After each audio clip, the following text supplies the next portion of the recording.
ప్రేమ కలిగిన మా ప్రభా, మీ పరిశుద్ధ నామానికి స్తుతులు, స్తోత్రాలు, వందనాలు.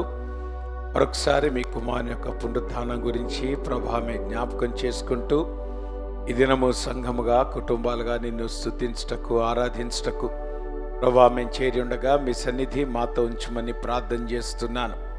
చేరువచ్చిన వారిని బట్టి మీకు వందనాలు. రావలసిన వారు మీరు తీసుకుని రండి.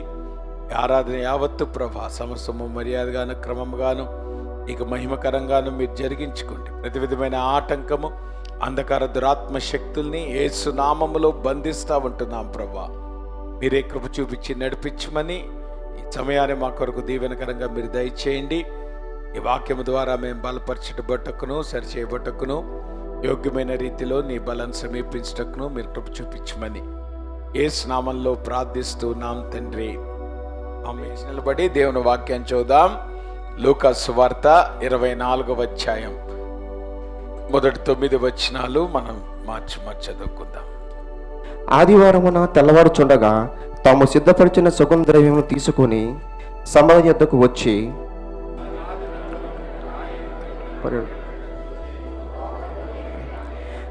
ప్రభువైన యేసు దేహం వారికి కనబడలేదు.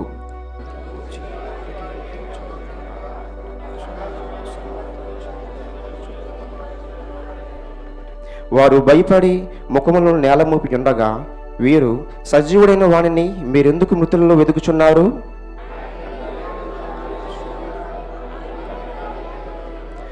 మనుష్య కుమారుడు పాపిష్ఠులైన మనుషుల చేతికి అప్పగింపబడి సిలువ వేయబడి 3వ దినమున లేవవలసి ఉన్నదని ఆయన మీతో చెప్పిన మాట జ్ఞాపకం చేసుకున్నాడని వారితో అనిరి. అందగలు చూద్దామండి. సమాధి యొద్ద నుండి తిరిగి వెళ్ళి ఈ సంగతులన్నీ 11 శిష్యులకును తక్కిన వారికి అందరికీ తెలియజేసిరి. దేవుడి వాక్య భాగం దీవించును. ప్రేమ కలిగిన మా ప్రభా, మీ పరిశుద్ధ నామానికి స్తుతులు, స్తోత్రాలు, వందనాలు. ఇంతవరకు మా ఆరాధన మీరు స్వీకరించినందుకై ప్రభా మీకు వందనాలు. ఈ సమయంలో నీ వాక్యాన్ని మేము ధ్యానించినగా నీ వాక్యం ద్వారా మమ్మల్ని బలపరచండి. యోగ్యమైన రీతిలో నీ బలం సమీపించినట్లుగా మీరు కృప చూపించమని యేసు నామంలో ప్రార్థిస్తున్నాం తండ్రి, ఆమేన్. దయచేసి కూర్చోండి అమ్మా. సండే స్కూల్ పిల్లలు సండే స్కూల్కి వెళ్ళండి. మరొకసారి అందరికీ కూడా మరి పునరుద్ధాన శుభాకాంక్షలు. Happy Easter. మరి ఉదయకాల సమయంలో మనము దేవుని వాక్యాన్ని ధ్యానం చేయటానికి ప్రయత్నం చేద్దాం. మనం చదువుకున్నటువంటి ఈ యొక్క వాక్య భాగంలో నుండి ద హోప్ ఆఫ్ రిజరెక్షన్, యేసుక్రీస్తు యొక్క పునరుద్ధానంలో మనకున్నటువంటి నిరీక్షణ ఎటువంటిదో ఈ ఉదయకాల సమయంలో మనము ధ్యానం చేయటానికి ప్రయత్నం చేద్దాం. ఇది ఈ రోజున మనము ఆ గొల్గొతా పర్వతము, ఆ గొల్గొతా అది పెద్ద పర్వతం కాదు, ఒక దెబ్బలాగా ఉంటుంది అంతే. అంటే కాలక్రమేణా తగ్గుకుంటా వచ్చేసింది. కాబట్టి ఆ గొల్గొతా పర్వతం మీద యేసు ప్రభువారు ఆయన సిలువేయబడ్డారు. సిలువేయబడిన తర్వాత ఆయనను బహుశా ఇదే సమాధిలో ఆయన ఉంచుంటారు. కారణం ఏంటంటే ఇదొక్కటే ఆ డిస్క్రిప్షన్కి తగినట్లు సరిపోతా ఉంది. దీనిని గార్డెన్ టూంబ్ అంటారు. సో అరిమతయి యోసేపు తొలిపించుకున్నటువంటి ఆ సమాధిలో ప్రభువు ఆయన సమాధి చేయబడ్డాడు. ఆ సమాధి లోపలికి వెళ్తే కరెక్ట్గా దేవుని వాక్యంలో చెప్పినటువంటి ఆ డిస్క్రిప్షన్ మనకి సరిపోతుంది. ఆ లోపల మనకి ఈ రకంగా 2 కంపార్ట్మెంట్స్ కనబడతాయి. ఆ రైట్ సైడు ఏం చేస్తారంటే శరీరాన్ని పెడతారు. ఆ ఫ్యామిలీ మెంబర్స్ ఆ రైట్ సైడ్ కూర్చుంటారు. ఈ లెఫ్ట్ సైడ్ ఏమో వచ్చినటువంటి గెస్ట్లు కూర్చుంటారు. సో ఆ రకంగా ఆ సమాధి అనేటువంటిది, ఎందుకంటే అన్ని సమాధి ఎట్లా ఉండవు కానీ ఇది కొంచెం ఆయన ఇండివిజువల్ సమాధి కనుక, ధనవంతుడు కనుక జాగ్రత్తగా కొంచెం పెద్దగా ఆయన తొలిపించుకున్నాడు. సో అదే సమాధిలో ప్రభువు ఆయన సమాధి చేయబడ్డాడు. ఎందుకంటే మార్కు సువార్తలో మనం గమనిస్తే అక్కడ రాయబడి ఉంటుంది, అప్పుడు వారు సమాధిలో ప్రవేశించి తెల్లని నిలువుటంగి ధరించుకొని ఒక పడుచువాడు కుడివైపున, చూసారా ఎటువైపు కూర్చున్నాడు? కుడివైపున. సో ఎగ్జాక్ట్గా ఎక్కడైతే ప్రభు యొక్క దేహము పెట్టబడిందో ఆ కుడివైపున, అంటే మనం సమాధిలోకి ఎంటర్ అయినప్పుడు ఆ ప్లేస్ రైట్ సైడ్ ఉంటుంది. ఆ రైట్ సైడ్ ఉన్నటువంటి ప్లేస్లో అక్కడ మరి దేవదూత కనపడటం అనేటువంటిది మనం గమనించవచ్చు. కాబట్టి దేవుని వాక్యంలో చెప్పినటువంటి డిస్క్రిప్షన్కి సరిపోయిందిగా ఈ సమాధి కనపడుతుంది గనక నేటికి కూడా దీన్నే మనం ఓపెన్ టూమ్ అంటాం. అక్కడికి మనం వెళ్తే గనక అక్కడ ప్రభు వల్ల కూడా ప్రతిరోజు ఇస్తూ ఉంటారు. సో అక్కడికి వెళ్ళిన తర్వాత సమాధిని మనం చూసిన తర్వాత ఆ తర్వాత ఒక ప్రైవేట్ ప్లేస్ ఉంటుంది, అక్కడ కూర్చొని మనం ప్రభు వల్ల తీసుకొని ఆ తర్వాత అక్కడ నుండి బయటకి వచ్చేయటం అనేటువంటిది జరుగుద్ది. కాబట్టి ఈరోజు కూడా మనము యేసు ప్రభు యొక్క తెరవబడినటువంటి సమాధిని మనం గమనించవచ్చు. కాబట్టి ప్రభు ఆయన మరణించటం, ఆయన సిలువేయబట్టం, ఆయన పాతి పెట్టబట్టం, తర్వాత ఆయన తిరిగి లేవటం అనేటువంటిది అది చరిత్రలో నిర్ధారించబడినటువంటి సత్యం అనేటువంటిది మనం గ్రహించాలి. అయితే ఈ ఉదయకాల సమయంలో ప్రభు యొక్క పునరుద్ధానం అనేటువంటిది మన జీవితాలకి ఎట్లాగా మేలుకరంగా ఉండగలదో మనము ఆలోచించడానికి ప్రయత్నం చేద్దాం. నేను దీని కొరకు ఏం చేస్తున్నానంటే 2 భాగాల్ని కంపేర్ చేస్తున్నాను. 23వ అధ్యాయంలో 50వ వచనం నుండి 56వ వచనం వరకు ఉన్నటువంటి భాగం, తర్వాత 24వ అధ్యాయం మొదటి 9 వచనాల్లో ఉన్నటువంటి భాగం.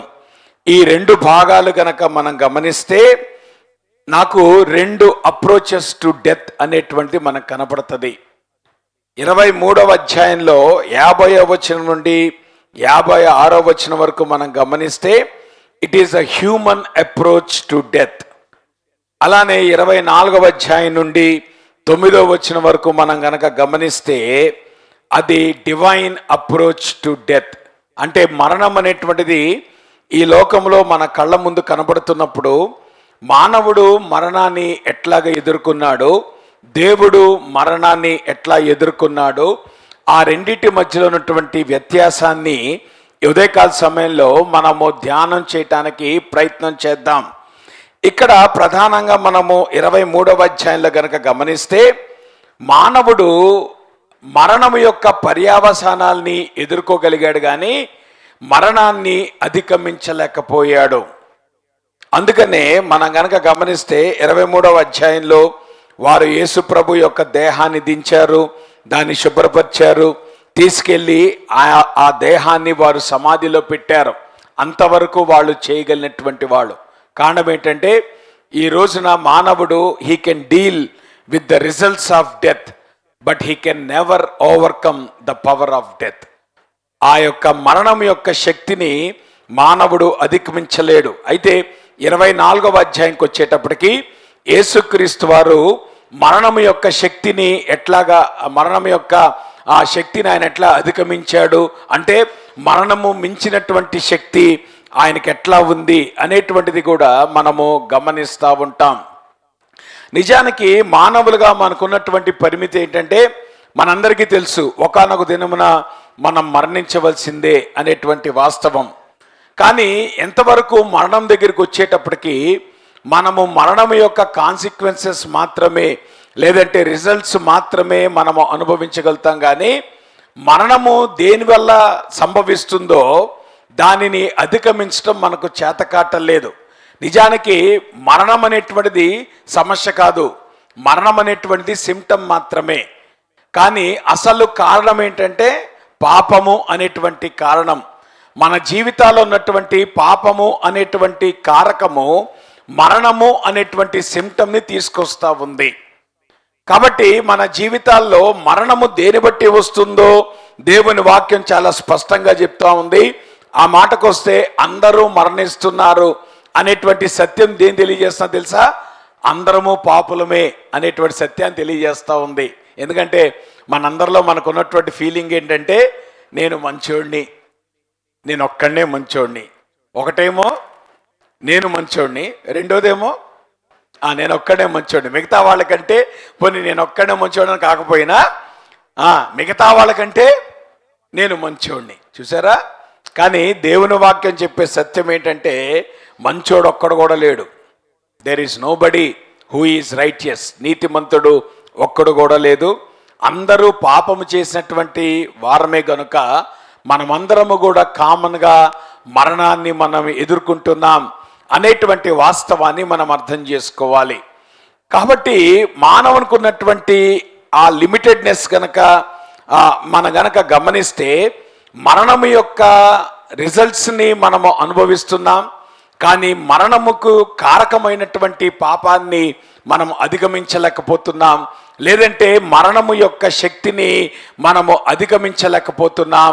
ఆ మాటకొస్తే మరణం దగ్గరికి వచ్చేటప్పటికి మనమందరము కూడా వీఆర్ పవర్లెస్. అవునంటారా కాదంటారా?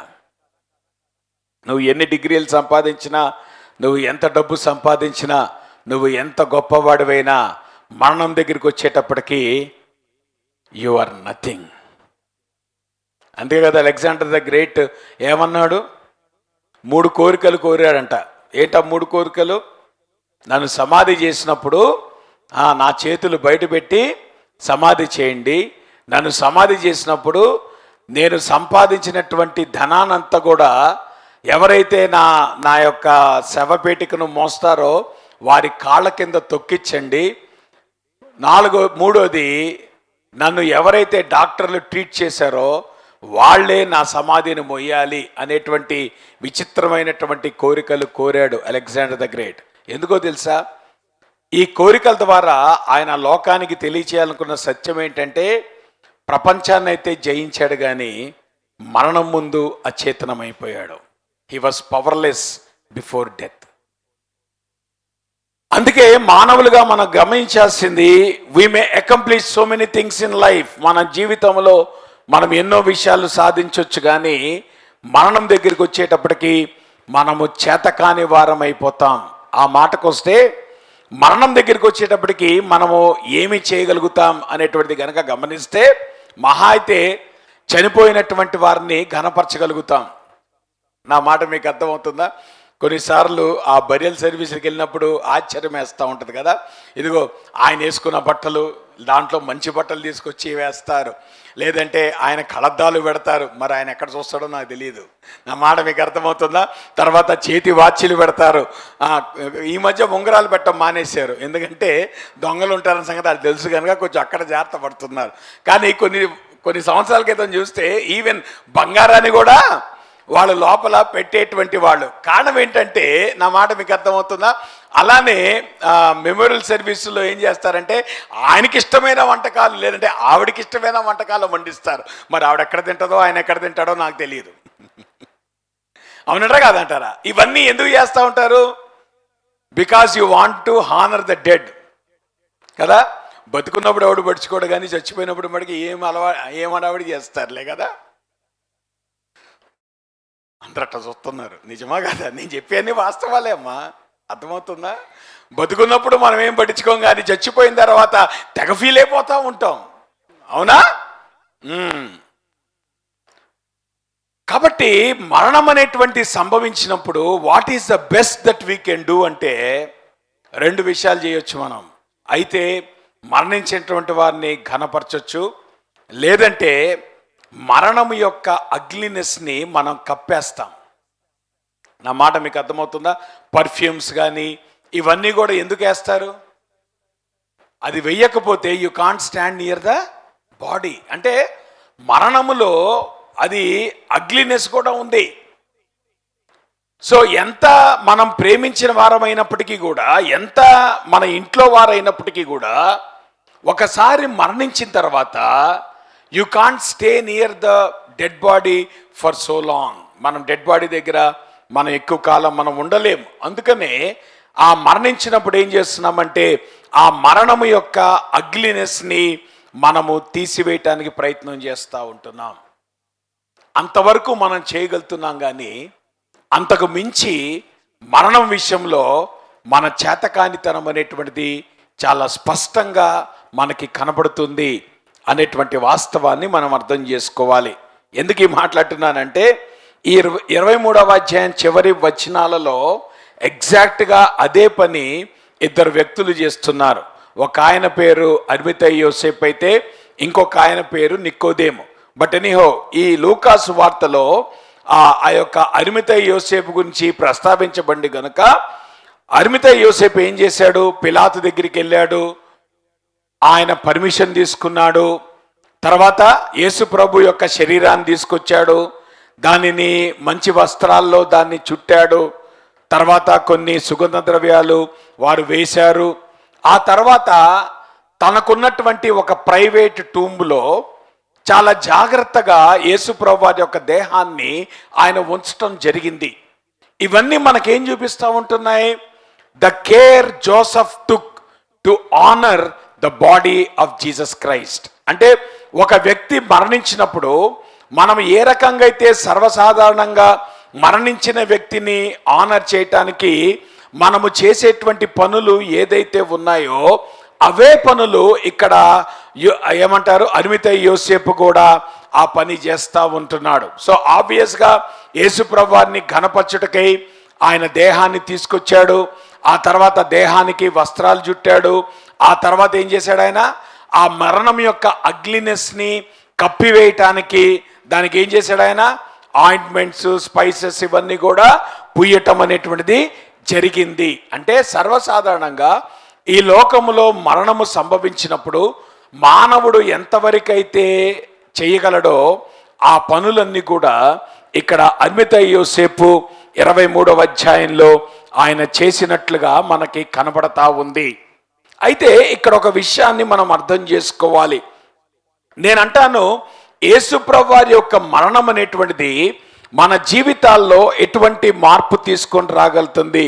నేనంటాను, అల్టిమేట్గా the purpose of resurrection is transformation. If transformation is not there, you are not experiencing the resurrection.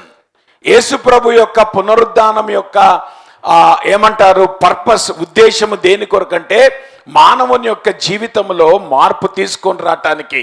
ఒకవేళ ఉదయకాల సమయంలో మన జీవితాల్లో మార్పు గనక సంభవించకపోతే పునరుద్ధానం అనేటువంటి మన జీవితాల్లో ఆపరేట్ అవ్వట్లేదు. కారణం ఏంటంటే పునరుద్ధానం అనేటువంటి మన జీవితంలో ఆపరేట్ అవుతే దాని వెనువెంటనే ట్రాన్స్ఫర్మేషన్ అనేటువంటిది మన జీవితాల్లో ఉంటుంది, మార్పు అనేటువంటిది మన జీవితాల్లోకి వస్తుంది అనేటువంటి విషయాన్ని మనం అర్థం చేసుకోవాలి.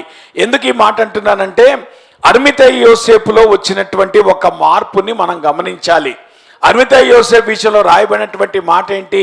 అతడు సజ్జనుడును నీతిమంతుడునై ఉండి వారి ఆలోచనకును వారు చేసినటువంటి పనికిని సమ్మతింపక దేవుని రాజ్యము కొరకు కనిపెట్టుచుండువాడు. నిజానికి అరిమతయి యోసేపు అనేటువంటి వాడు ఆయన ధనవంతుడు మాత్రమే కాదు, ఆయన ఇన్ఫ్లుయెన్షియల్ పర్సన్ కూడా. కారణం ఏంటంటే ఆయన కూడా సన్హెద్రీన్ యొక్క సభ్యుడు. సన్హెద్రీన్ అంటే ఒక 70 మంది ఎల్డర్స్తో కూడుకున్నటువంటి ఒక సొసైటీ అనుకోండి మీరు. అంటే ఆ రోజు యెరూషలేములో ఉన్నటువంటి ఏమంటారు మతపరమైనటువంటి విషయాలన్నీ కూడా, లేదంటే టెంపుల్ సంబంధించిన విషయాలన్నీ కూడా ఓవర్ సైట్ చేసేటువంటి ఆ యొక్క ఎగ్జిక్యూటివ్ కమిటీ ఏదైతే ఉందో ఈయన కూడా ఆ ఎగ్జిక్యూటివ్ కమిటీలో మెంబర్గా ఉన్నాడు.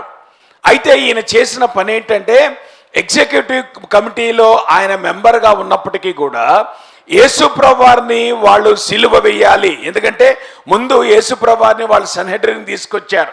సన్హెడ్రిన్ తీసుకొచ్చినప్పుడు అక్కడ నుండి ఆయనను పిలాతు దగ్గరికి పంపించారు. అక్కడ నుండి వాళ్ళు ఏం చేస్తారు? హేరోదు దగ్గరికి పంపిస్తారు. అంటే మనం గనక గమనిస్తే వాళ్ళు ఏం చేస్తారు? యేసుప్రభు వారిని ఏదైతే సన్హెద్రిన్ ముందు వారు నిలబెట్టారో అప్పుడు వాళ్ళందరూ కూడా సమ్మతించి యేసుప్రభు వారిని ఏమంటారు సిలువ వేయటానికి పిలాతు దగ్గర పంపించినటువంటి క్రమంలో ఇక్కడ రాయబడిన విషయం ఏంటి తెలుసా? ఈయనొక్కడే సమ్మతించలేదు, ఈయనొక్కడే ఓటేయలేదు. ఆ 72 మందిలో మన మాట చెప్పాలంటే అంటే దాని అర్థం ఏంటి? 71 మంది ఒక పక్క ఉన్నప్పటికీ కూడా ఈయన ఒక్కడే ప్రభు పక్షంగా నిలబడినటువంటి వాడు. అది దేవుని కొరకు నిలబడటం అంటే. అందరితో పాటు నిలబడేది కాదమ్మా, అందరికీ భిన్నంగా నిలబడేది క్రైస్తవ జీవితం. మందితో పాటు నిలబడేది కాదు క్రైస్తవ జీవితం అంటే. మందికి వేరుగా భిన్నముగా అంగీకరించకుండా ప్రత్యేకంగా నిలబడేది క్రైస్తవ జీవితం. That is the speciality of Christian life. Arimathaya Yosepu యొక్క జీవితంలో మిగతా వాళ్ళతో ఆయన కొట్టుకొని పోలా, మిగతా వాళ్ళతో పాటు ఆయన ఏకవించి ముందుకెళ్ళిపోవాలా. ఆయన తన హృదయంలో నమ్మినటువంటి వాడు యేసుక్రీస్తు వారు ప్రభు అనే సంగతి ఆయనకి తెలుసు. యేసు ప్రభు వారిని ఆయన వెంబడిస్తా ఉన్నటువంటి వ్యక్తి రహస్యముగా. అందుకనే ఆ దినమున అందరూ కూడా ఏకీభవించి యేసు ప్రభు వారిని సిలువేయాలి అనేటువంటి నిర్ణయం వారు తీసుకున్నప్పటికీ కూడా ఆ 72 మందిలో ఏకాకిగా నిలబడ్డాడు. సత్యం కొరకు నిలబడేవాడు ఎప్పుడు కూడా ఒంటరివాడేనమ్మా. నువ్వు సత్యం కొరకు నిలబడినప్పుడు నీ చుట్టూతో ఎవరుండరు. నువ్వు లోకంలో బతికితే నీ చుట్టూతో 10 మంది నీతో పాటు ఉంటారు. నువ్వు అదే కనుక దేవుని కోసం బ్రతుకు, నువ్వు సత్యం కోసం నిలబడు, నీతో నిలబడేవాడు ఎవడు ఉండడు. అందుకని సత్యం కోసం నిలబడటం అనేటువంటిది ఒంటరితనాన్ని ఎదుర్కోవటమే. Because nobody will stand with you when you stand for the truth. అందుకనే అరిమతయి యోసేపు ఆయన సత్యం కొరకు నిలబడ్డాడు అనేటువంటి వాస్తవాన్ని మనం అర్థం చేసుకోవాలి. అయితే అరిమతయి యోసేపు యొక్క జీవితంలో వచ్చినటువంటి మార్పు ఇక్కడ మీరు గమనించండి. అది యోహాను దాన్ని హైలైట్ చేస్తాడు. యోహాన్ ఏమంటాడు తెలుసా? యూదుల భయము వలన రహస్యముగా యేసు శిష్యుడైన అరిమతయి యోసేపు. జాగ్రత్త వినండి. యేసు ప్రభువారు చనిపోయేంత వరకు కూడా what is the status of Joseph Arimathea అంటే ఆయన యూదులకు భయపడి ఒంటరిగా ఉన్నటువంటి వాడు, రహస్యముగా బ్రతుకుతున్నటువంటి వాడు. జాగ్రత్త వినండి. అటువంటి రహస్యముగా బ్రతుకుతున్నటువంటి వాడు వెళ్ళి పిలాతు దగ్గరికి వెళ్ళి పర్మిషన్ ఎట్లా అడిగాడు అంటే దాని అర్థం ఏంటి? ఈ మార్పు దేని బట్టి వచ్చింది? యేసు ప్రభు మరణాన్ని బట్టి వచ్చింది. అంటే యేసు ప్రభువు మరణం అనేటువంటిది ఆయన జీవితంలో ఎటువంటి మార్పు తీసుకొచ్చిందంటే, యేసు ప్రభు వారు బ్రతికినంత కాలము కూడా రహస్య శిష్యుడిగా కొనసాగినటువంటి వాడు ఆ దినము ప్రభువు మరణించిన తర్వాత he declared his faith openly and publicly. Public గా తన విశ్వాసాన్ని ప్రకటిస్తా ఉన్నాడు. అప్పటి వరకు రహస్యంగా ఉన్నటువంటి వాడు అప్పుడు పబ్లిక్ గా తన ఫెయిత్ ని డిక్లేర్ చేస్తున్నాడు. నిజానికి మీరు గమనించారా? యేసు ప్రభు వారు చనిపోయినటువంటి ఆ దినాల్లో శిష్యులు అని చెప్పబట్టము వాళ్ళ జీవితానికి థ్రెట్. అందుకనే శిష్యులు పారిపోయారు. అందుకే పేతురు బొంకాడు. సో అటువంటి టైంలో సరాసరి పిలాతు దగ్గరికి వెళ్ళి అరిమతయి యోసేపు పర్మిషన్ అడుగుతున్నాడంటే, దేహాన్ని ఇమ్మని అడుగుతున్నాడంటే దాని అర్థం ఏంటి తెలుసా? ఇక no more he wanted to be a secret disciple. అప్పటి వరకు రహస్యముగా మనుషులకు భయపడినటువంటి వాడు, సమాజానికి భయపడినటువంటి వాళ్ళు, అందరి ముందు కూడా తన యొక్క విశ్వాసాన్ని ప్రకటించేటువంటి ధైర్యము లేనటువంటి వాడు ఆ దినము యేసు ప్రభువారు మరణించిన తర్వాత తన యొక్క భయాన్ని విడిచిపెట్టి, లేదంటే తన యొక్క రహస్య జీవితాన్ని వదిలిపెట్టి పబ్లిక్ గా he was trying to declare that he is a disciple of Jesus Christ. ఆ ధైర్యము 12 మంది కూడా చేయలేకపోయారు. ప్రభుతో పాటు ఉన్నటువంటి వాడు. ప్రభుతో ఉన్నటువంటి 11 మంది 3.5 సంవత్సరాలు శుభ్రంగా సర్దుకున్నారు. కానీ వారితో లేకపోయినప్పటికీ కూడా ఆ రోజు అరిమతయి యోసేపు తెగువ కలిగినటువంటి ఒక నిర్ణయాన్ని తీసుకున్నాడు. అటువంటి మార్పు అరిమతయి యోసేపులోకి వచ్చింది. అంత మాత్రమే కాదు, నిజానికి ఆ రోజుల్లో ఉన్నటువంటి ఏమంటారు సొసైటీలో ఉన్నటువంటి పరిస్థితి ప్రకారం దేహాన్ని ఎవరెళ్ళి అడుగుతారు? కుటుంబీకులు వెళ్ళి అడుగుతారు. జాగ్రత్త వినండి. సో నిజానికి యేసు ప్రభు దేహాన్ని ఎవరెళ్ళి అడగాలి? మరి అడగాలి, లేదంటే అప్పుడే బాధ్యత తీసుకున్నటువంటి కుమారుడు బాధ్యత తీసుకున్నాడు కదమ్మా. ఎవరు? యోహాను గారు తీసుకున్నాడా? మరి ఏమైపోయాడు ఆ కుమారుడు? Where is adapted son? నా మాట మీకు అర్థమవుతుందా? ఇప్పుడు అరిమతయి యోసేపు ఏం చేస్తున్నాడు తెలుసా? యేసు ప్రభు యొక్క శిష్యుడిగా పబ్లిక్ గా ఐడెంటిఫై చేయడానికి ఇష్టపడటం మాత్రమే కాదు, ఈయన నా కుటుంబం. యేసు ప్రభు ఎవరండి? నా కుటుంబం. కాబట్టి ఈ దేహం నాకు ఇస్తారా అని అడుగుతున్నాడు. ఆ మాటకొస్తే యేసు ప్రభు కుటుంబం వారు ఎవరు కనపడలే అక్కడ. యాకోబు ఏమయ్యాడు? ఏమా బంధువులు పిన్నులు వీళ్ళంతా ఏమైపోయారు? చాలా మంది ఉన్నారు కుటుంబీకులు. కానీ వీళ్ళందరిలో కూడా యేసు ప్రభు యొక్క ఫ్యామిలీతో ఐడెంటిఫై చేసుకొని యేసు ప్రభు దగ్గర తన యొక్క విశ్వాస్యతను బహిరంగంగా చాటుకుంటా ఆ పర్మిషన్ తీసుకొని ప్రభు దేహాన్ని తీసుకొచ్చిన వాడుగా మనకి అర్మితయ్య యోసేపు కనపడుతున్నాడు. What a transformation the death of Jesus Christ can bring in your life. నేను అందుకని అంటాను, ప్రభు యొక్క పునరుద్ధానం అనేటువంటిది మార్పుతో ప్రారంభం కావాలి. ఈరోజు మనం ఈస్టర్కి కొత్త బట్టలు వేసుకోనో లేదంటే మంచి బట్టలు వేసుకోనో ఈరోజు మధ్యాహ్నం మనము వండుకునేటువంటి వంటకాలు లేదంటే మనము పండగ అనుకునేటువంటి పరిస్థితి ఇది కాదు. ఈస్టర్ అంటే నిజానికి నీ జీవితంలో నిజంగా ఈస్టర్ అనేటువంటి సంభవిస్తే నీ జీవితంలో స్పష్టమైన మార్పు కనపడాలి. యేసు ప్రభువారిని నమ్ముకోక ముందు నీ జీవితంలో ఉన్నటువంటి పరిస్థితి ఏంటి, ఇప్పుడు యేసు ప్రభువారిని వెంబడిస్తున్నప్పుడు నీ జీవితంలో ఎటువంటి పరిస్థితి ఉంది, అటువంటి స్పష్టమైనటువంటి మార్పు కనుక నీ జీవితంలో లేకపోతే పునరుద్ధానం అనేటువంటిది నీ జీవితంలో సంభవించట్లేదు. It is just another Sunday. నీ జీవితంలో కేవలం ఈరోజు ఈస్టర్ ఏమైపోద్ది, మరి ఒక ఆదివారం అయిపోతుంది. వాళ్ళ ఆదివారం కదమ్మా, పెద్ద స్పెషాలిటీ ఏముంది? కాబట్టి ఇది ఒక ఆదివారం అయిపోతే కారణం ఏంటి? మన జీవితాల్లో మార్పు సంభవించకపోతే. కానీ ఆనాడు గనక మనం గమనిస్తే ప్రభు యొక్క పునరుద్ధానాన్ని సంధించిన వాళ్ళు వాళ్ళ జీవితాల్లో మార్పు అనేటువంటి మనం గమనిస్తాం. రెండో విషయం గమనించండి, నేను అన్నా కదా, లూకా ఏమో సీక్రెట్ డిసైపుల్ అనేటువంటి అర్మితయ్య యోసేపు గురించి రాశాడు, యోహానేమో ఇంకొక సీక్రెట్ డిసైపుల్ గురించి రాశాడు. చూడండి ఏమని రాయబడింది అక్కడ, మొదటి రాత్రి వేళ ఆయన యొద్దకు వచ్చిన నికోదేము. అంటే ఆనాడు యేసు ప్రభు వారి దగ్గరికి నైట్ టైం వచ్చాడు నికోదేము. ఎక్కడ మనకు కనబడుతుంది? యోహాను సువార్త 3వ అధ్యాయంలో. ఎందుకు నైట్ టైం వచ్చాడు? పగలొచ్చే ధైర్యం లేక. అంటే నికోదేము కూడా తన జీవితంలో he did not want to be identified as a Christian. ఈరోజు మీరు గమనించారా, చర్చిల్లో మనము యాక్టివ్గా క్రిస్టియన్స్కి ఐడెంటిఫై అవుతాం, కానీ నీ కొలీగ్కి నువ్వు క్రిస్టియన్ అని చెప్పే ధైర్యం నీకు ఎందుకు లేదు?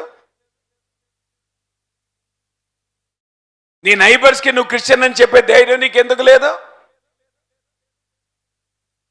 నీ కొలీగ్స్కి నీ నైబర్స్కి నువ్వు క్రిస్టియన్ అని డైరెక్ట్గా చెప్పలేనటువంటి వాడివి చర్చిలోని యాక్టివిటీ వల్ల ప్రయోజనం ఏంటమ్మా? Be careful. క్రైస్తవుడయ్యేందుకు నువ్వు గర్వపడకపోతే, నేను క్రైస్తవుణ్ణి అని నువ్వు బహిరంగంగా చెప్పకపోతే నువ్వు ప్రభు యొక్క శిష్యుని కాలేవు. సో నికోదేము కూడా ఇక్కడ జాగ్రత్త వినండి, ఎటువంటి మార్పు వచ్చింది? మొదటి రాత్రి వేళ, అంటే మొదటిలో రాత్రి వేళ వచ్చాడు. కారణం ఏంటంటే యేసు ప్రభుతో ఐడెంటిఫై అవడానికి ఇష్టపడలా. ప్రభుతో నాకేమి సంబంధం లేదు, నాకేదో ఒక ప్రశ్న ఉంది కాబట్టి ఆ ప్రశ్నకు సమాధానం కోసం వస్తున్నాను అనుకున్నాడు. కానీ ప్రభు యొక్క మరణం ఈ వ్యక్తి జీవితంలో ఎటువంటి మార్పు తీసుకొచ్చింది చూడండి. ఆయన యొద్దకు వచ్చిన నికోదేము కూడా బోళముతో కలిపిన అగరు రమారమి 150 సేర్ల ఎత్తు తెచ్చెను. ఇప్పుడు జాగ్రత్త వినండి, అసలు ప్రభుతో పాటు ఉన్నటువంటి శిష్యులు వీళ్ళందరూ జంప్ అయిపోయారు. సో ప్రభు మరణించినప్పుడు ఆయన దేహాన్ని తీసుకొచ్చింది ఎవరు? అప్పటిదాకా 2 సీక్రెట్ డిసైపుల్స్. ఒక ఆయనేమో అర్మితయ్య యోసేపు, ఇంకొక ఆయనేమో నికోదేము. దొందే. ఎప్పుడు? ప్రభు బ్రతుకున్నప్పుడు. ఎప్పుడు? ప్రభు బ్రతుకున్న కాలం ఎట్లా కొనసాగారు? రహస్యముగా కొనసాగినటువంటి వాడు. కానీ ఆ రోజు ప్రభు యొక్క మరణం అనేటువంటిది వాళ్ళ కళ్ళ ముందు కనబడుతున్నప్పుడు వాళ్ళలో ఎటువంటి ధైర్యం వచ్చిందంటే, ఇంకా అప్పటిదాకా వాళ్ళకు ఉన్నటువంటి రహస్య జీవితాన్ని వదిలిపెట్టి పబ్లిక్గా వాళ్ళు వచ్చి అంటున్నారు, ఈ ప్రభు దేహం నాకు కావాలి అని.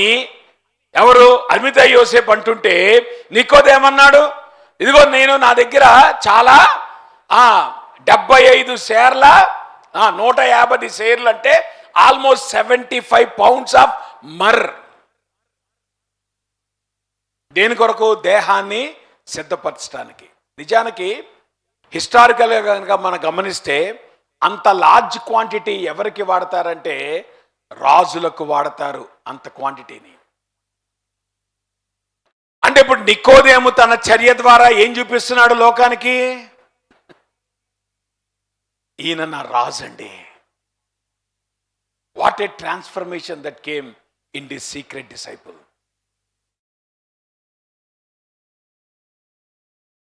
నేనంటాను, యేసు ప్రభుతో కలిసి తిరగటానికి అప్పటి వరకు రహస్యంగా ఉన్నటువంటి అర్మిత యోసేపు, అప్పటి వరకు ఉన్నటువంటి నికోదేము, వాళ్ళు ప్రభు యొక్క మరణాన్ని చూసేటప్పటికి వాళ్ళు ఎంత స్ట్రాంగ్గా వాళ్ళు తయారయ్యారంటే వాళ్ళు ప్రభు కొరకు గొప్ప కార్యం చేశారు.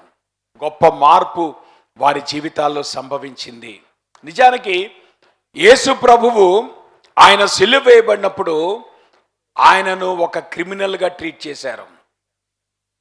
కానీ యేసు ప్రభు వారు సమాధి చేయబడినప్పుడు ఈ ఇద్దరు వ్యక్తులు ఆయనను రాజుగా ట్రీట్ చేశారు. What a transformation.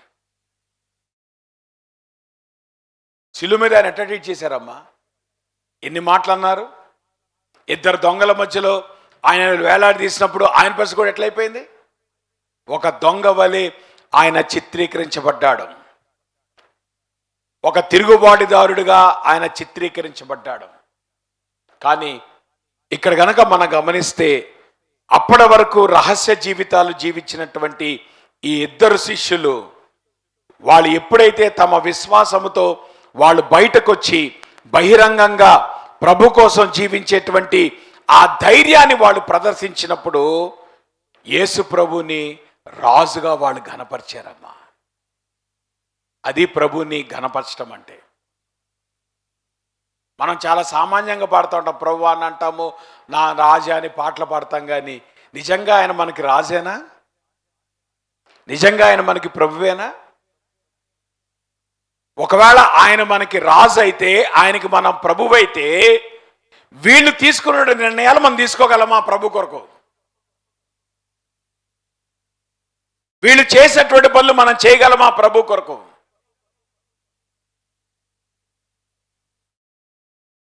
అటువంటిప్పుడు ఆయన రాజని, ఆయన ప్రభుని నువ్వు పాటలు పాడే ఉపయోగమే ఉందమ్మా. పనికిరాని పాటలు. దేని కొరకు? When you don't show Jesus as a king of your life, నువ్వు కింగ్ అని పాడి లాభమేంటి? నిజంగా నీ జీవితానికి ఆయన ప్రభువులాగా ఉంటే గనక ప్రభువుకి తగినట్లుగా నీ జీవితంలో నీ నిర్ణయాలు కనపడాలి, నీ కార్యాలు కనపడాలి. వీళ్ళిద్దరి జీవితాల్లో అప్పటి వరకు రహస్యంగా ఉన్నటువంటి వాళ్ళు ఎంత అద్భుతంగా వాళ్ళు ప్రభువుని ఘనపరిచారో. నేను అన్నా కదా, మానవులుగా మరణం దగ్గరికి వచ్చేటప్పటికి మ్యాక్సిమం మనం చేయగలిగింది we can honour the dead, but more than that we cannot do anything. వీళ్ళిద్దరు కూడా ఆయనను ఆనర్ చేసే విషయంలో చాలా అద్భుతంగా వారు కనపడతా ఉన్నారు. నిజానికి మనము చూస్తే గనక యేసుప్రభు వారు మధ్యాహ్నం 3 గంటలకి ఆయన సిలువ వేయబడ్డాడు. ఆ సిలువలో ఆయన చనిపోవటం జరిగింది. సాయంత్రం 6 గంటలకి వాళ్ళకి తిరిగి సబ్బాతు దినం ప్రారంభం కాబోతోంది. అంటే మధ్యలో ఎన్ని గంటలు ఉన్నాయి? 3 గంటలు ఉన్నాయి. ఇదేమో యెరూషలేము బయట ఉంటుంది. ఎక్కడ? గొల్గొతా కొండ. సో ఆయన ఎక్కడ సిలువ వేయబడ్డాడు? కొండ మీద సిలువ వేయబడ్డాడు. పిలాతు ఎక్కడ ఉన్నాడు? ప్యాలెస్లో ఉన్నాడు, యాంటోనియా ఫోర్ట్రెస్లో ఉన్నాడు. సో ఇప్పుడు ఏం చేయాలా? అక్కడ నుండి ఇక్కడ పరిగెత్తుకొని వచ్చి ఈయన దగ్గర పర్మిషన్ తీసుకొని మళ్ళా పరిగెత్తుకుంటా పోయి మళ్ళా ఆ దేహాన్ని అక్కడ నుండి దింపి ఆ దేహాన్ని తీసుకొచ్చి మళ్ళా సమాధిలో ఆయన దాన్ని భద్రపరిచి సమాధిలో పాతిపెట్టి బయటకు వచ్చేటప్పటికి ఎంత టైం ఉంది వాళ్ళకి? 3 గంటల్లో ఇన్ని పనులు చేశారు వాళ్ళిద్దరు. వాళ్ళిద్దరే ఉన్నారు, ఇంకెవరు లేరు. ఎక్కడి వారు అక్కడ గప్చిప్ అయిపోతే చివరికి ప్రభు యొక్క దేహాన్ని తీసుకొని రావటానికి 2 రహస్య శిష్యులు బయలుదేరారు.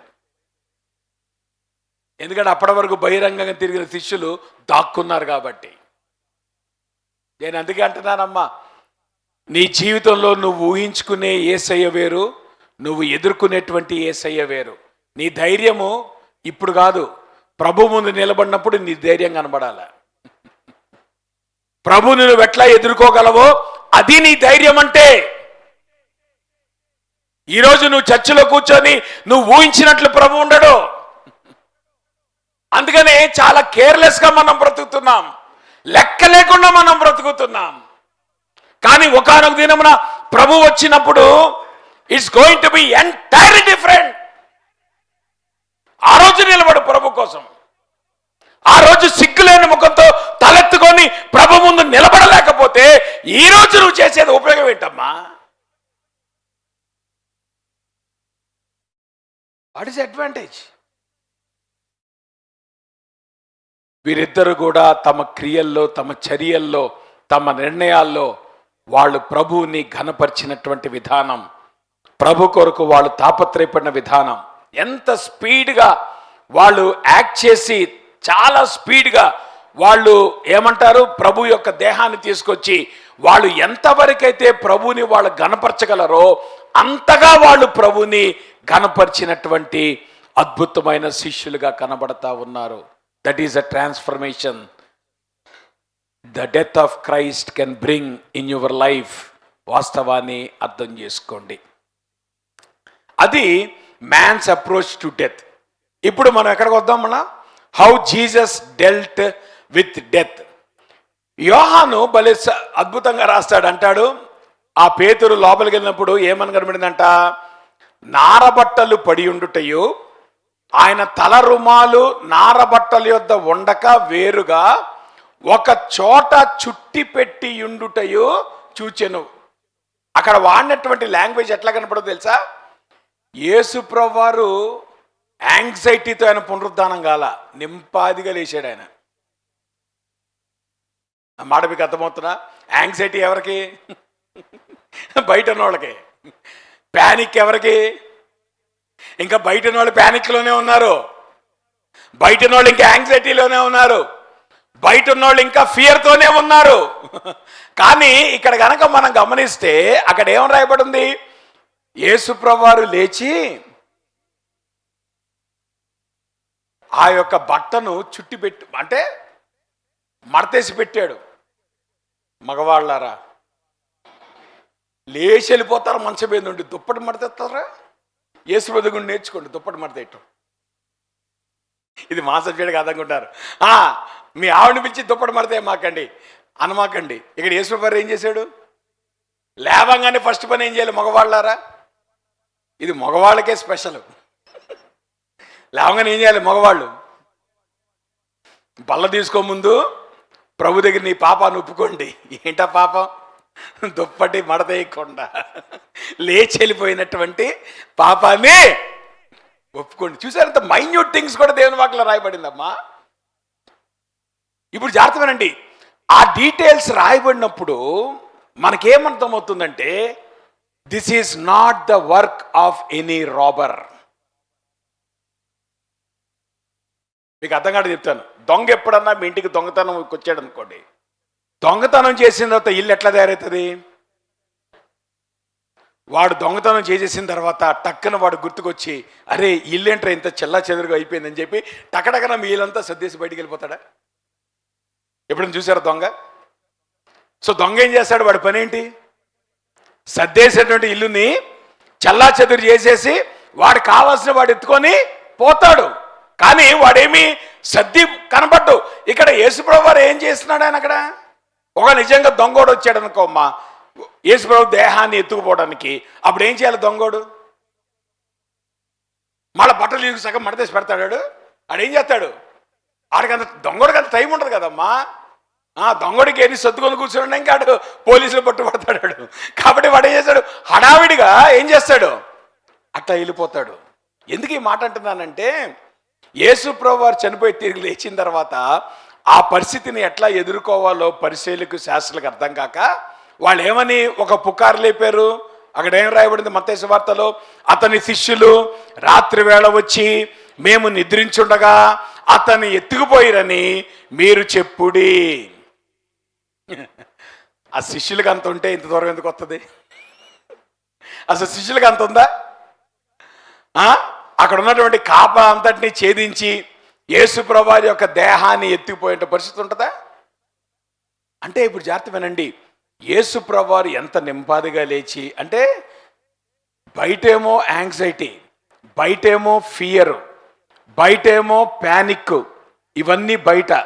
కానీ ప్రభు దగ్గరికి వచ్చేటప్పటికి he is full with peace of mind. నేను అంటాను, పునరుద్ధానములో ఉన్నటువంటి శక్తి అది. మన జీవితాల్లో యాంగ్జైటీగా ఉందంటే, మన జీవితాల్లో ఫియర్ మన రూల్ చేస్తుందంటే, మనలో పునరుద్ధాన శక్తి ఆపరేట్ అవ్వట్లేదని అర్థం. నీ జీవితంలో నిజంగా పునరుద్ధాన శక్తి ఆపరేట్ అవుతే సమాధానంతో నువ్వు నింపబడతావు. చెప్పన సఖ్యమును మహిమాయుక్తమైన సంతోషం, సమాధానం. అంతేగాని ప్యానిక్ అనేటువంటిది, యాంగ్జైటీ అనేటువంటిది మన జీవితాల్లో పనిచేస్తున్నంటే the power of resurrection is not operating in your life. అందుకే భయపడిపోతున్నాం. ఇక్కడ యేసుప్రభువారు ఆయన తిరిగి లేచినటువంటి వైనం ఎట్లా కనబడుతుందంటే, చాలా నింపదిగా లేచాడు ఆయన. ఆయన ఏమి కంగారు పడలా. లేచిన తర్వాత మళ్ళా చక్కగా బట్టలు రెండు కూడా తల దగ్గర ఉంది కదా, తల దగ్గర ఒక దుప్పటి ఉంది, కింద ఒక దుప్పటి ఉంది. మన లెక్క లేకపోతే 2 దుప్పట్లు ఉన్నాయనుకుందాం, లేదా 2 పెద్ద బట్టలు. సో అప్పుడు ఏం చేశాడు ఆయన? తల దగ్గర బట్ట సపరేట్గా మడతేసి పెట్టాడు. తర్వాత కింద మిగతా మెయిన్ బాడీలో ఉన్న బట్ట కూడా జాగ్రత్తగా సమకూర్చి పెట్టాడు. ఎందుకు ఈ మాట అంటున్నానంటే, రీసెంట్గా మీరు గమనించండి, ష్రౌడ్ ఆఫ్ టూరిన్ మీద ఒక రీసెర్చ్ జరుగుతూ ఉంది గత 30-40 సంవత్సరాలుగా. ఎందుకంటే పురావస్తు తవ్వకాల్లో ఒక బట్ట బయటపడింది. ఆ బట్ట మీద ఒక మనిషి యొక్క ముఖము, ఆ రక్తము యొక్క ఆకృతి అటువంటివి కనబడ్డాయి. దాన్ని ష్రౌడ్ ఆఫ్ ట్యూరిన్ అంటారు. వాళ్ళు ఏమంటున్నారంటే, ఈ బట్ట దాని మీద యేసుప్రభువారి యొక్క బొమ్మ అని వాళ్ళు అనుకుంటున్నారు. అందుకే రీసెంట్గా ఏం చేశారు తెలుసా, దాని మీద డిఎన్ఏ టెస్ట్ చేశారు. లాస్ట్ వీకే ఆ డిఎన్ఏ రిపోర్ట్ కూడా వచ్చింది, 40 పేజీల రిపోర్టు. దాంట్లో వాళ్ళు they are trying to convince ఇది యేసుప్రభువారి యొక్క డిఎన్ఏ అని కన్విన్స్ చేయడానికి ప్రయత్నం చేస్తున్నారు. కానీ ఇక్కడ గనక దేవుని వాక్యంలో గనక గమనిస్తే, యేసుప్రభువారు చుట్టింది ఒక్క బట్ట కాదు, 2 బట్టలు. అర్థమవుతుందా? సో ఇక్కడ పునరుద్ధానాన్ని గనక మనం గమనిస్తే, దొంగలు చేసినటువంటి పని కాదు. యాజకులు, ప్రధాన యాజకులు వాళ్ళు ఏదైతే ఒక పుకారు లేపారో, లేదంటే ఈరోజు ప్రస్తుతం ఉన్నటువంటి ఆ ష్రౌడ్ ఆఫ్ ట్యూరిన్ కూడా కానే కాదు. ఇప్పుడు నా ప్రశ్న ఏంటో చెప్పనా? ఇప్పటి వరకు కూడా you are dealing with the death. ఇప్పుడు నికోదేము ఎక్కడున్నాడు? ప్రభు దేహం దగ్గర ఉన్నాడు. యోసేపు పరిమితి ఎక్కడ ఉన్నాడు? ప్రభు యొక్క, అంటే ఇప్పటి వరకు వాళ్ళు ఏం చూశారు? రిజరెక్షన్ చూసారా వాళ్ళు? అవునా? ఇదంతా స్టోరీ ఎక్కడది? శుక్రవారం నాడు స్టోరీ ఇది. అంటే ఇప్పుడు జాగ్రత్త వినండి, యేసుప్రభువారి మరణమే ఇంత మార్పు 2 వ్యక్తుల్లో తీసుకొస్తే, ఇక పునరుద్ధానం ఎట్లా ఉండాలి? ఎందుకంటే ఇప్పుడు ఈ స్టోరీ అంతా ఎప్పటిది? Friday story. నిజానికి ఫ్రైడే రోజు వాళ్ళు ఈ పనులు చేశారు, కానీ వాళ్ళకి మళ్ళీ పునరుద్ధానం రాబోతుంది అనే ఆలోచన వాళ్ళకి లేదు, ఆ నాలెడ్జ్ వాళ్ళకి లేదు. కానీ యేసుప్రభువారు మరణించినటువంటి సత్యాన్ని చూసినప్పటికీ వాళ్ళ జీవితాలు కదల్చబడ్డాయి. వారి విశ్వాసంలో వాళ్ళకి ధైర్యం వచ్చింది. ప్రభు కొరకు వాళ్ళు బహిరంగంగా వచ్చి తమ యొక్క సాక్ష్యాన్ని వాళ్ళు తెలియజేసేటువంటి ఆ ట్రాన్స్ఫర్మేషన్ వీళ్ళలోకి వస్తే, ఇప్పుడు జాగ్రత్త వినండి, ఇక ప్రభు పునరుద్ధానం చూసిన సంగతి ఏంటి? సో ఇప్పుడు లోకాసువార్త 24వ అధ్యాయంకి వచ్చేటప్పటికి ఇప్పుడు స్టోరీ ఎవరితో స్టార్ట్ అవుతుంది? The people who saw the resurrection of Jesus Christ. ఆ మాట మీకు అర్థమవుతుందా? అంటే అందుకని నేను అన్నాను, లోకాసువార్త 23వ అధ్యాయంలో ఏమో మనిషి యొక్క నిస్సహాయత కనబడతా ఉంది, మనిషి యొక్క చేతకాంతనం కనబడతా ఉంది. మనిషి మరణం దగ్గరికి వచ్చేటప్పటికి కొంతవరకు ఆనర్ చేయగలిగాడు, లేదంటే ప్రిజర్వ్ చేయగలిగాడు. అంతకు మించి మరణం యొక్క శక్తిని అధిగమించడానికి కానీ అసలు అవకాశమే లేకపోయింది. కానీ అటువంటి పరిస్థితుల్లో కూడా ఈ వ్యక్తుల్లో గొప్ప మార్పు వచ్చింది. గొప్పగా దేవుని కొరకు బహిరంగంగా వాళ్ళు వచ్చి ప్రభు కొరకు నిలబడ్డారు. అది శుక్రవారం నాటి స్టోరీ. ఇప్పుడు 24వ అధ్యాయంకి వచ్చేటప్పటికి ఇప్పుడు స్టోరీ ఎక్కడ స్టార్ట్ అవుతుంది? ఆదివారం నాడు. ఆదివారం నాడు స్టోరీ ఏంటి చెప్పండి? ప్రభు దేహం ఇంకా సమాధిలో లేదు, ఆయన ఇక్కడ లేడు, ఆయన లేచి ఉన్నాడు. సో ఇప్పుడు జాగ్రత్త వినండి, ప్రభువు యొక్క మరణమే ఇంత ఇంపాక్ట్ తీసుకొస్తే ప్రభు యొక్క పునరుద్ధానం ఎటువంటి ఇంపాక్ట్ తీసుకొస్తుంది? అందుకే కదా పౌలు ఏమన్నాడు, ఆయనను ఆయన పునరుద్ధాన బలమును ఎరుగు నిమిత్తము, ఆయన మృతులలో పాలివాడై ఉంటే ఎట్టుతో తెలుసుకొను నిమిత్తము. Paul wanted to know the power of resurrection. యేసుప్రభువారి మరణమే లోకాన్ని కదిలిస్తే ఇక యేసుప్రభువారి పునరుద్ధానం ముందు ఎవరు నిలబడతారో? సచ్ ఎ గ్లోరియస్ రిజరెక్షన్, శక్తి కలిగినటువంటి పునరుద్ధానం అనేటువంటిది ఆదివారం వచ్చేటప్పటికి ఇప్పుడు స్టోరీ ఇంకొక లెవెల్కి వెళ్ళిపోయింది. నా మాట మీకు అర్థమవుతుందా? శుక్రవారం నాడు స్టోరీ ఒక లెవెల్లో ఉంటే అక్కడికే మనం ఆశ్చర్యపోతుంటే ఇప్పుడు 24వ అధ్యాయంకి వచ్చేటప్పటికి స్టోరీ ఎంటైర్గా మారిపోయింది. Now the resurrection has taken place. ఇప్పుడు ప్రభు యొక్క పునరుద్ధానం అనేటువంటిది వారి జీవితాల్ని ఎట్లా ట్రాన్స్ఫార్మ్ చేస్తుంది అనేటువంటిది మనము గమనించడానికి ప్రయత్నం చేద్దాం. దీంట్లో స్త్రీలు కదా, పునరుద్ధానంలో ఎవరితో ప్రారంభమైంది స్టోరీ?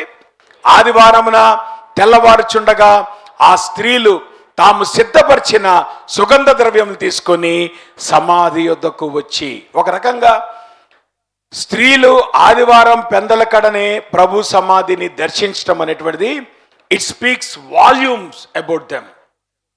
వారి కేర్ని చూపిస్తూ ఉంది, ప్రభుని వారు ప్రేమించిన విధానం చూపిస్తూ ఉంది.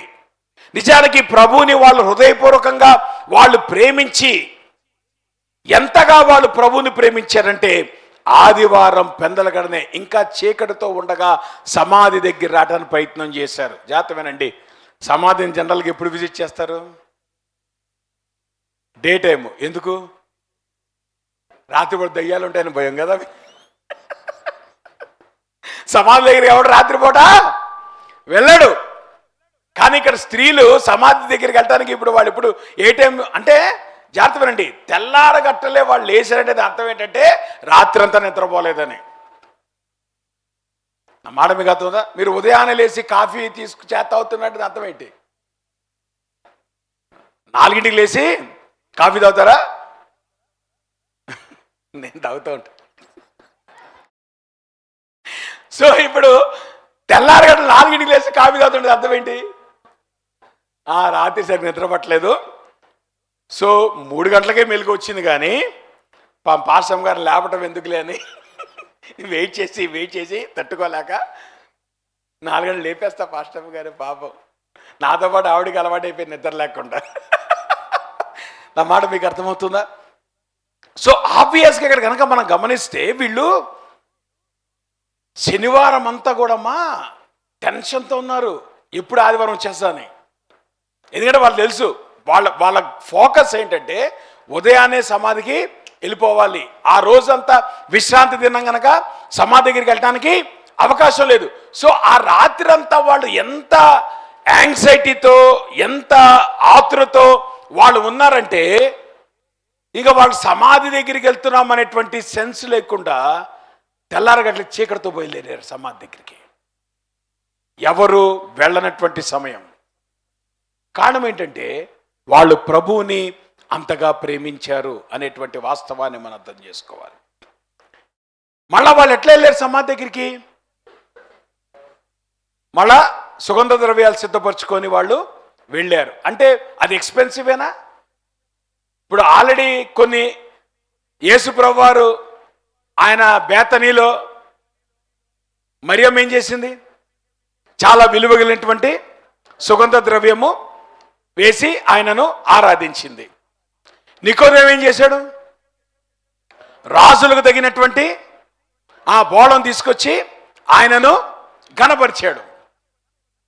ఇప్పుడు స్త్రీలు కూడా ఏం చేశారు? ఉదయం లేచి మళ్ళా వీళ్ళ వంతు వీళ్ళు సుగంధ ద్రవ్యాలు అవన్నీ కూడా సిద్ధపరచుకొని, అంటే అవన్నీ వాళ్ళు కొనుక్కొని, ఇట్ కాస్టెడ్ దెమ్. అమ్మ జాగ్రత్త వినండి, ప్రభువుని వెంబడించటం, ప్రభువుని ఆరాధించటం విలువతో కూడుకున్నది. Because he's valuable. ప్రభు విలువైన వాడు గనుక నువ్వు విలువను చెల్లించకుండా ప్రభువుని ఆరాధించలేవు. విలువను కనపరచకుండా ప్రభువుని నువ్వు ఆరాధించలేవు. కానీ ఇక్కడ వీళ్ళ సంగతి కూడా మనం గమనిస్తే వీళ్ళలో కూడా నిస్సహాయత స్పష్టంగా కనబడుతోంది. ఏంట నిస్సహాయత? వీళ్ళు బయలుదేరేటప్పుడే వాళ్ళకి ప్రాబ్లం ఉంది తెలుసు. ఏంటది? మా కొరకు రాయిని ఎవరు పొర్లిస్తారు. నాకు ఆశ్చర్యపరిచిన విషయం ఏంటి తెలుసా? ఒకవేళ మనం ఉదయాన్నే లేచి వెళ్దాం అనుకున్నాం, టక్కన వర్షం పడింది, మనం ఏం చేస్తాం? దుప్పటి కప్పుకొని పడుకుంటాం. ఎందుకు? ప్రభా సారీ ప్రభా, నేనైతే ఉదయం బయలుదేరాను ప్రభా, కానీ ఏం చేయను ప్రభా, వర్షం వచ్చింది కాబట్టి నేను ఆగిపోయాను ప్రభా అని మనం ఏం చేస్తాం? సర్ది చెప్పుకొని అలారం మళ్ళా ఎక్స్టెండ్ చేసుకొని మళ్ళీ నిద్రపోతాం. కానీ ఈ స్త్రీలు ఏం చేశారు? ఇప్పుడు వాళ్ళకి ముందే ప్రాబ్లం తెలుసు కదా. తెల్లారగట్ల ఎవడు ఉంటాడు రాయి తీయడానికి? ఉండడు. పోనీ రాయి పోనీళ్ళు తీయగలరా? తీయలేరు. అయినప్పటికీ వీళ్ళు సమాధికి వెళ్ళకుండా ఆగారా? దాని అర్థం ఏంటి? ఏదో ఒకటి చేసి ప్రభు దేహాన్ని బయట తీసుకోవాలంతే. అంటే వాళ్ళ డిటర్మినేషన్ చూడండి మీరు. వాళ్ళు ఆగిపోలా, వాళ్ళు వెనుకాళ్ళ, వాళ్ళు భయపడలేదు. కేవలము వాళ్ళకున్నటువంటి ఒకే ఒక్క ఆలోచన, ఏదో ఒకటి చేసి ప్రభు యొక్క దేహాన్ని ఘనపరచాలి. కానీ సమాధి దగ్గరికి వచ్చేటప్పటికి వాళ్ళు చేయగలిగింది ఏం లేదు.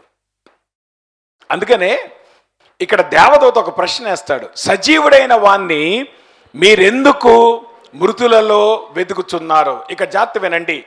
ఆ ప్రశ్న వేయటంలో అర్థం ఏంటంటే, స్త్రీలలో సిన్సియారిటీ లోపమేమి లేదు, స్త్రీలలో వాళ్ళకు ఉన్నటువంటి ప్యాషన్ లోపమేమి లేదు. కానీ ఒక్కటే సమస్య ఏంటంటే, వాళ్ళు ప్రభు కోసం తప్పుడు ప్రదేశంలో వెతుకుతున్నారు. ఏంటా తప్పుడు ప్రదేశము? సమాధి అనేటువంటి తప్పుడు ప్రదేశం. కారణం ఏంటంటే, సమాధిలో ఉండేది ఎవరు? మృతులు మాత్రమే. కానీ ఇప్పుడు యేసుప్రభు వారు ఎవరు? ఆయన సజీవుడు. సజీవుడు గనక నువ్వు ఆయన సమాధిలో ఎట్లా వెతుకుతావు? So the problem is not your sincerity, the problem is you are searching for God in wrong places. చాలాసార్లు మనం అదే పని చేస్తూ ఉంటాం. అవునంటారా కాదంటారా? ప్రార్థనలో లోపం లేదమ్మా, నీ సిన్సియారిటీలో లోపం లేదు. కానీ ప్రభువుని నువ్వు కాని ప్రదేశాల్లో వెతుకుతున్నావు. ప్రభు ఏ ప్రదేశంలో దొరుకుతాడు?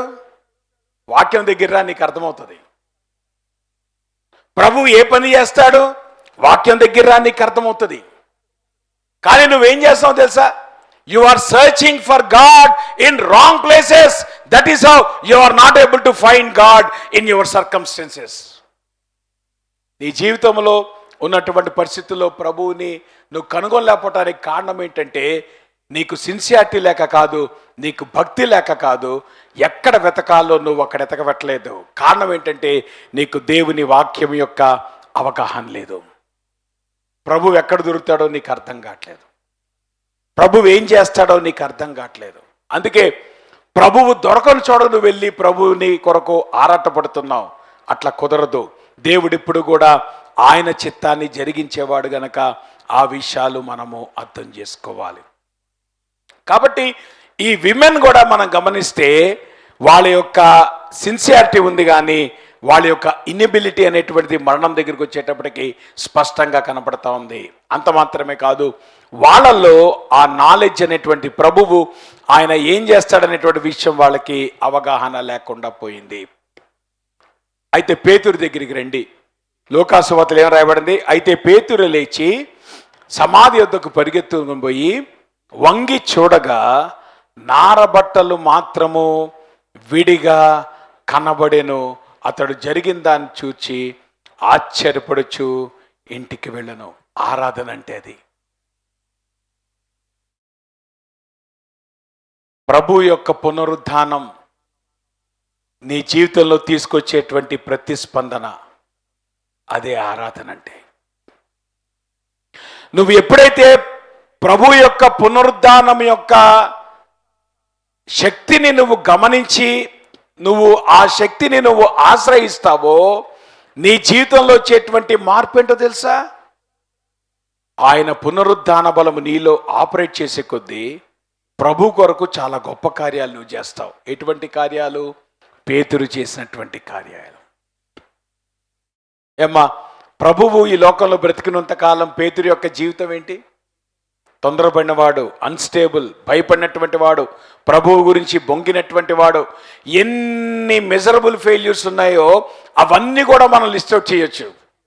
కానీ ఎప్పుడైతే ప్రభు యొక్క పునరుద్ధానం జరిగిందో ఆ సమాధిని చూసినప్పుడు పేతురు ఆరాధనకు ఎప్పుడైతే ఆయన లోనయ్యాడో, అంటే ప్రభు యొక్క పునరుద్ధానం అనేటువంటిది తన జీవితంలో ఇంపాక్ట్ తీసుకొచ్చేటప్పటికీ, అసలు అపోస్తల కార్యాలకు వచ్చేటప్పటికమ్మా, you see entirely different Peter. సువార్త భాగాల్లో మీరు చూసినటువంటి పేతురికిను అపోస్తల కార్యాల్లో మీరు చూసిన పేతురికి సంబంధమే ఉండదు. ఎందుకు ఇటువంటి గొప్ప మార్పు తీసుకొచ్చిందంటే that is the power of resurrection. Kristu యొక్క పునరుద్ధానము అటువంటి మార్పుని మన జీవితాల్లో తీసుకొని వస్తుంది.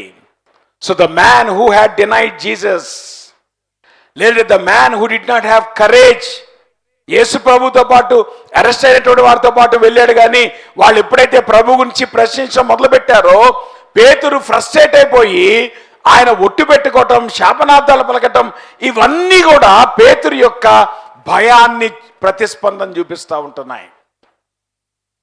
కానీ అదే పేతురు అపోస్తల కార్యాలు 2వ అధ్యాయంలో ఎక్కడైతే ప్రభు సిలువకు ఆయన అప్పగించబడ్డాడో అదే ప్రదేశంలో నిలబడి మీరు సిలువేసినటువంటి ఈ యేసును ప్రభువు తిరిగి లేపాడు అనేటువంటి సత్యాన్ని ధైర్యంగా, మరణానికి భయపడకుండా ఆయన ప్రకటించడానికి కారణం ఏంటంటే ఆయన ఎక్స్పీరియన్స్ చేసినటువంటి పవర్ ఆఫ్ రిజరక్షన్.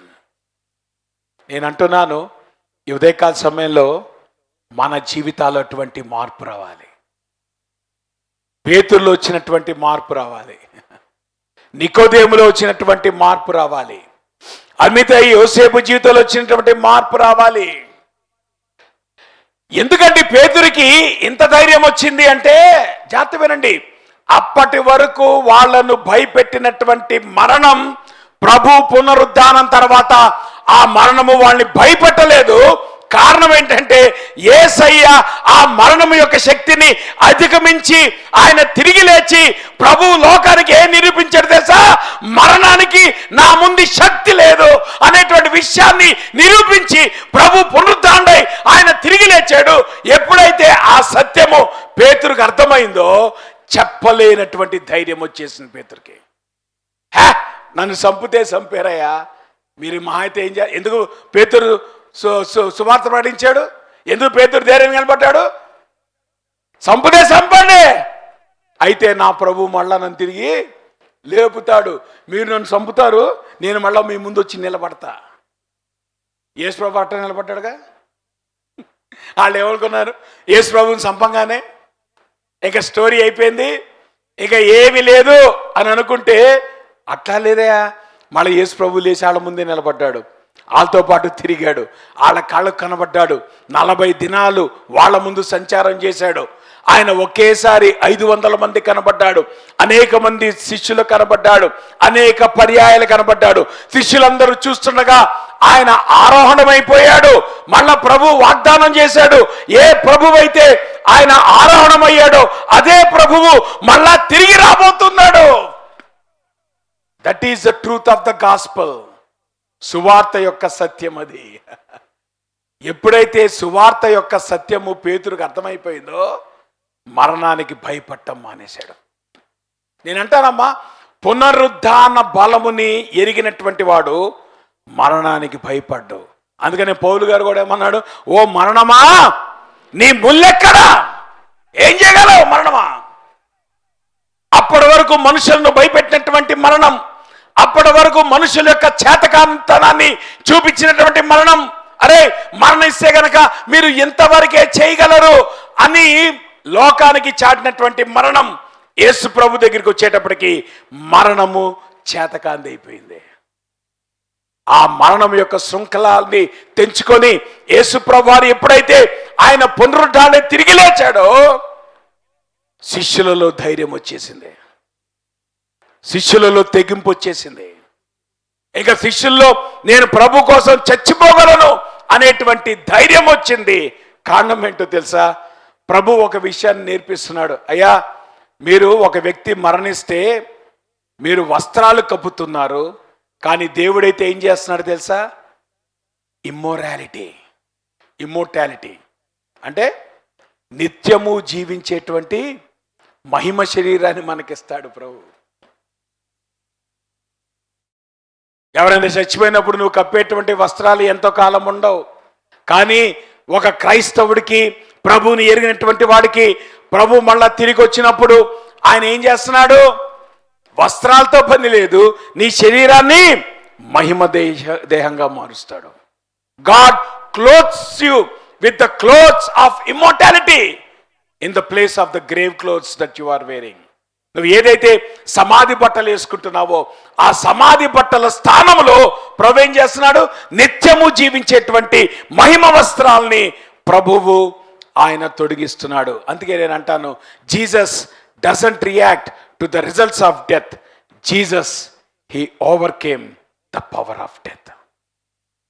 యేసు ప్రభు వారు మానవుడిలాగా మనలాగా మరణం దగ్గరికి వచ్చేటప్పటికి ఆయన అచేతుడైపోలా, మరణాన్ని గెలిచి ఆయన తిరిగి లేచి లోకమంతటికి కూడా మరణం మీద ఉన్నటువంటి ఆయన శక్తి ఎప్పుడైతే చాటి చెప్పాడో అప్పటి వరకు భయంతో బ్రతికినటువంటి వాళ్ళు, అప్పటి వరకు మరణం అంటే భయపడిపోయినటువంటి వాళ్ళు, ఆ దినము మొదలుకొని వాళ్ళు ప్రభు కొరకు మరణించడానికి కూడా వెనుకాడకుండా అటువంటి ధైర్యం వాళ్ళు కలిగి జీవించడానికి కారణం యేసు ప్రభు యొక్క పునరుత్థానం. నేనంటాను, ఉదయకాల సమయంలో అటువంటి ట్రాన్స్ఫర్మేషన్ మన జీవితాల్లో రావాలి. అప్పుడు ఈస్టర్ అమ్మా మన జీవితాల్లో. హ్యాపీ ఈస్టర్ అంటే ఈస్టర్ అవ్వదు. ఈస్టర్ ఎప్పుడవుతుందో తెలుసా? పేతురుకు వచ్చిన మార్పు మనకి రావాలి. ఆ ఆదివారం పెందలగడే స్త్రీలు వాళ్ళలో వచ్చినటువంటి మార్పు మనకు రావాలి. నికోదేములో వచ్చినటువంటి మార్పు మనలో రావాలి. యోసేపులో వచ్చినటువంటి మార్పు రావాలి. ప్రార్థన చేసుకుందాం. ఉదయకాల సమయంలో దేవుని వాక్యపు వెలుగులో మన జీవితాలు పరిశీలించుకుందాం. ప్రభు యొక్క బల్లను మనం సమీపిస్తుండగా ఇంకా ఎవరైతే మారు మనసు పొందలేదో ప్రభు దగ్గరికి వస్తారా? మీ పాపం విషయంలో పాపం ఒప్పుకొని ప్రభు యొక్క పునరుత్థానాన్ని మీరు స్వీకరించకపోతే, మీకు రక్షణ లేకపోతే నిత్య నరకానికి వెళ్ళాల్సి వస్తుంది. ప్రభు ఏ సమయంలో వస్తాడు? మరణాన్ని అధిగమించడానికి మనకు శక్తి లేదు గనక ప్రభువే ఆయన మన పక్షంగా మరణాన్ని జయించాడు. కాబట్టి ఆ మరణానికి నువ్వు లోను కాకూడదంటే నీ జీవితంలో ప్రభుని నువ్వు ప్రభువుగా కలిగి ఉండాలి. నువ్వు మారు మనసు పొందాలి. పశ్చాత్తాపడి బాప్తిజం తీసుకోవటం ద్వారా నీ యొక్క సాక్ష్యమును, నీ యొక్క విశ్వాసమును బహిరంగంగా చాటించేవాడుగా ఉండాలి. ప్రభు దగ్గరికి వస్తావా? మారు మనసు పొందుతావా? ఒకవేళ మనం మారు మనసు పొందిన వాళ్ళమైతే, ఈరోజు ప్రభు బల్లో మనం చేయి వేసేటువంటి వారమైతే ఈ ప్రశ్న వేసుకోవాలి, మనలో ఎటువంటి మార్పు వస్తుంది? నికోదేములో వచ్చినటువంటి మార్పు మనలో ఉందా? అరిమతయి యోసేపులో వచ్చినటువంటి మార్పు మనలో ఉందా? ఆ స్త్రీలలో వచ్చినటువంటి మార్పు, వారికి ఉన్న పట్టుదల మనకుందా? పేతురులో వచ్చినటువంటి మార్పు మన జీవితాల్లో కనపడుతుందా? ఆ మార్పు కనపడకపోతే పునరుద్ధానం మనలో క్రియ చేయట్లేదు. కనుక ప్రభు దగ్గర ఒప్పుకుందాం, ప్రభు దగ్గర సరి చేసుకుందాం. ప్రభు బల్లలో చేయవేయటానికి ప్రయత్నం చేద్దాం. ప్రేమ కలిగిన మా ప్రభువా, మీ పరిశుద్ధ నామానికి స్తుతులు స్తోత్రాలు వందనాలు. ఉదయకాల సమయంలో ప్రభువా నీ పాద సన్నిధికి వస్తూ ఉంటున్నాం. ఈ వారం అంతట్లో కూడా ప్రభువా నీ సిలువను గురించి మేము ధ్యానించుండగా, అనేకమైన విషయాలు ప్రభువా నీ సిలువను గురించి మేము నేర్చుకుని ఉండగా, కేవలం నేర్చుకున్న వారమే కాదు కానీ మా జీవితాలు అన్వయించుకొని ప్రభా నువ్వు ఎటువంటి మార్పును మా జీవితాల్లో కోరుకుంటున్నావు, నీ పునరుద్ధానము అటువంటి మార్పు మా జీవితంలో తెచ్చినట్లుగా, ఆ రీతిగా మేము లోబడినట్లుగా ప్రభా మీరు మాకు సహాయం చేయమని ప్రార్థన చేస్తూ ఉంటున్నాను. అనాలోచితంగా మేము బలలో చేయవేయకుండా నీ పునరుద్ధాన శక్తి మా జీవితాల్లో ఆపరేట్ అయ్యే కొద్దీ ఆ ట్రాన్స్ఫర్మేషన్ అటువంటిది మా జీవితాల్లో మేము కలిగిన వారమై నీ బలలో చేయవేనట్లుగా మమ్మల్ని సరిదిద్దండి, మమ్మల్ని సరిచేయండి. నీ కుమారుని యొక్క శరీరం మా కొరకు నలగొట్టబడింది, ఆయన పొందిన దెబ్బల చేత మాకు స్వస్థత కలుగుచున్నది కనుక మరొకసారి నువ్వు మాకు ఇచ్చిన గొప్ప రక్షణ బట్టి ఈ పునరుద్ధాన దినమందు నీ బలలో చేయవేయటానికి మీరు మాకు ఇచ్చిన ఆధిక్యతను బట్టి ప్రభువా మీకు వందనాలు తెలియచేస్తూ యేసు నామంలో ప్రార్థిస్తూ నాం తండ్రి. అమ్మ, ఈ వారం అనౌన్స్మెంట్స్ గమనించండి. రేపటి నుండి మనకి ఎర్లీ మార్నింగ్ ప్రేయర్స్ ఉంటాయి కాబట్టి మార్నింగ్ 5:30 to 6:30 జూమ్లో ఎర్లీ మార్నింగ్ ప్రేయర్స్ ఉంటాయి కనుక ఆ విషయం గమనించండి. బుధవారం రాత్రి 7:30కి Bible study followed by dinner ఉంటుంది. ఈ శనివారం మనకి సెకండ్ సాటర్డే కనుక ఫాస్టింగ్ ప్రేయర్ చర్చ్లో ఉంటుంది 10 to 3 కనుక ఆ విషయం గమనించండి. వచ్చే ఆదివారం చర్చ్ అయిన తర్వాత యవనస్తులు కూడుకుంటుంది కనుక యూత్ ఫెలోషిప్, ఆ విషయం కూడా గమనించండి. అలానే 3వ సండే 19th ఏప్రిల్ గిడియన్స్ వారు వస్తారు కనుక వారికి కూడా మనం లవ్ ఆఫరింగ్ తీస్తాం కనుక మీరు సిద్ధపడండి. ఆ 3rd సండే మరి గిడియన్స్ వాళ్ళు వచ్చి వాళ్ళ మినిస్ట్రీ ప్రజెంట్ చేస్తారు, రిపోర్ట్ ఇస్తారు. అలానే వాళ్ళకి మనం లవ్ ఆఫరింగ్ కూడా తీసి పంపిస్తాం కనుక మీరు సిద్ధపడి లవ్ ఆఫరింగ్కి దయచేసి రండి. మంచిది, మనందరం లేచి నిలబడి దేవుని వాక్యం మనం ప్రార్థన చేసుకొని ఆశీర్వాదంతో సెలవు తీసుకుందాం. ప్రేమ కలిగిన మా ప్రభువా, మీ పరిశుద్ధ నామానికి స్తుతులు స్తోత్రాలు వందనాలు. ఉదయకాల సమయంలో ప్రభువా నీ పాద సన్నిధికి వస్తూ ఉంటున్నాం. నీ కుమారుని యొక్క పునరుద్ధానమును బట్టి, ఆయన పునరుద్ధానం ద్వారా ప్రభువా మా జీవితాల్లో రావాల్సినటువంటి మార్పును గురించి, అదే రీతిగా ప్రభువా మా జీవితాల్లో ఎటువంటి కార్యములు చేయగలవో ఆ విషయాలు మేము ధ్యానం చేయటానికి మీరు చూపించిన కృపను బట్టి మీకు వందనాలు.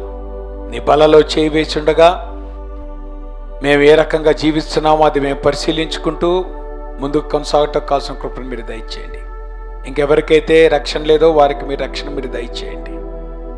తుదకు ప్రతి కుటుంబాన్ని మీ నమ్మకమైన హస్తాలకు అప్పగిస్తూ ప్రభా నీ మేలులతో మీ రక్షణ, మీ భద్రత ప్రతి కుటుంబానికి మీరు దయచేసి, మీ సర్వ సమృద్ధి ప్రతి కుటుంబానికి మీరు దయచేసి మీరే సహాయం చేసి నడిపించమని ప్రతి కుటుంబాన్ని మీ నమ్మకమైన హస్తాలకు అప్పగించుకుంటూ యేసు నామంలో ప్రార్థిస్తూ నాం తండ్రి.